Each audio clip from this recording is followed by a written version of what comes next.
2 মিনিটের এক অপূর্ব ভিডিওতে বন্দি করেছি কুয়াকাটার সমুদ্র তীরের প্রাকৃতিক সৌন্দর্য।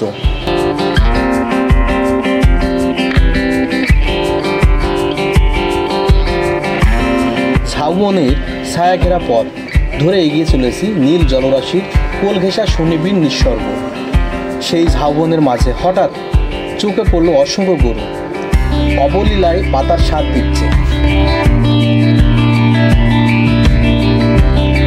যেন প্রকৃতির সঙ্গে একাত্ম হয়ে আছে তারা।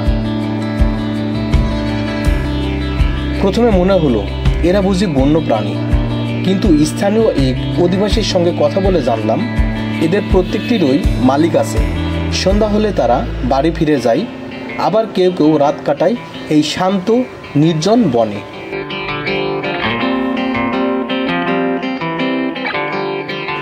ভাবতেই অবাক লাগে, যদি হঠাৎ সমুদ্র উত্তাল হয়, উঠে আসে ঝড়, তখন এই নিরীহ প্রাণীগুলোর কি হবে?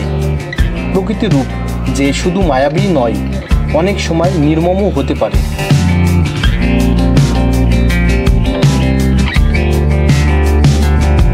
এই ভ্রমণে আমরা ছিলাম 4 জন।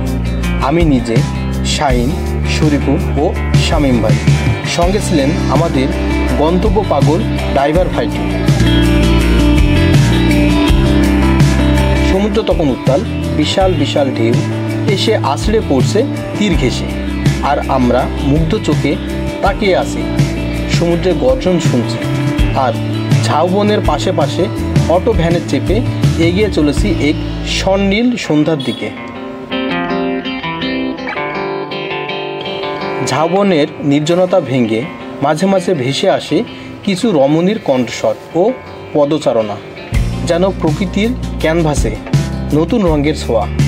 তাদের উপস্থিতিতে এই দৃশ্যপট হয়ে ওঠে আরও জীবন্ত ও মোহময়। কুয়াকাটার এমন এক বিকেল, যেখানে সমুদ্র, ঝাউবন, গরু, মানুষ আর ভ্রমণ পিপাসু হৃদয় মিলেমিশে সৃষ্টি করেছে এক অনন্য জীবন দৃশ্য। স্মৃতির পাতায় এই দিনটি রয়ে যাবে চিরকাল।